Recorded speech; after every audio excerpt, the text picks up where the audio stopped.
السلام عليكم ورحمة الله وبركاته. أعزائي تلاميذ الأولى إعدادي، إليكم درس الدورة المائية في الطبيعة. Le cycle de l'eau dans la nature. Les différentes formes et réservoirs d'eau dans la nature.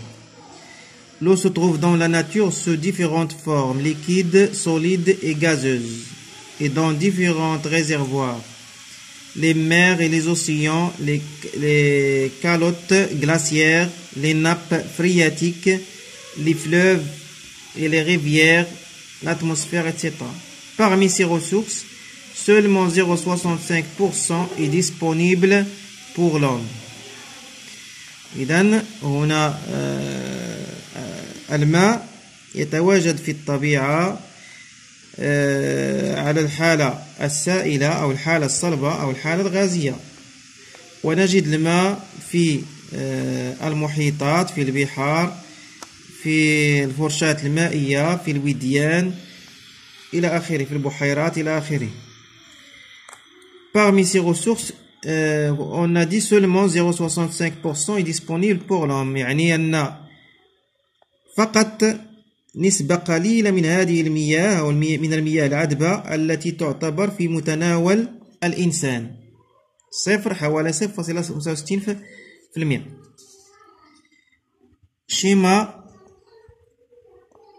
Schéma du cycle de l'eau. Comme vous voyez ici, il y en a plusieurs réservoirs d'eau. Les plus grands réservoirs sont les océans, les mers. Il y en a l'eau aussi dans les rivières, les fleuves, dans les lacs.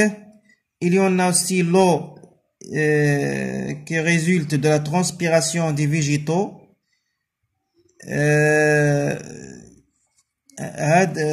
Cette eau, sous l'effet du soleil, s'évapore, se condense, formant des nuages. Les nuages qui se déplacent sous l'effet du vent. Lorsque les conditions deviennent favorables, c'est-à-dire les gouttelettes deviennent lourdes, seront tombées soit sous forme de pluie ou de neige.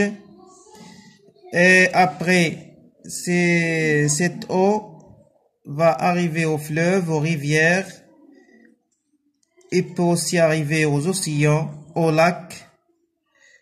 Et puis aussi cette eau va s'infiltrer dans le sol pour arriver aux nappes souterraines.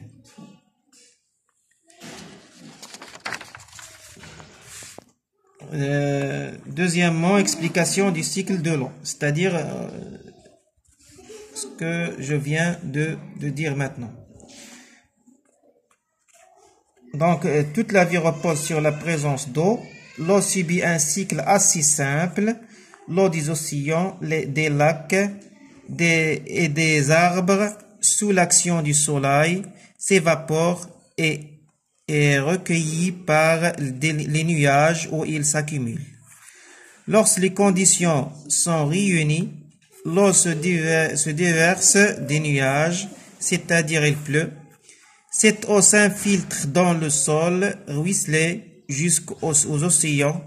En s'infiltrant dans le sol, l'eau peut atteindre des nappes souterraines où il peut circuler ou stagner. L'eau qui ruisselle jusqu'aux réserves d'eau permet de maintenir un niveau moyen dans ces réserves d'eau. L'eau subit un cycle, c'est-à-dire qu'il fait une boucle.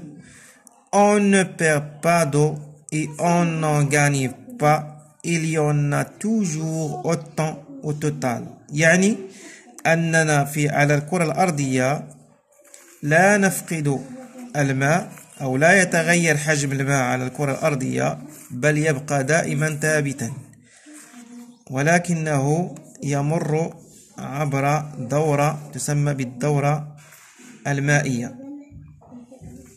والسلام.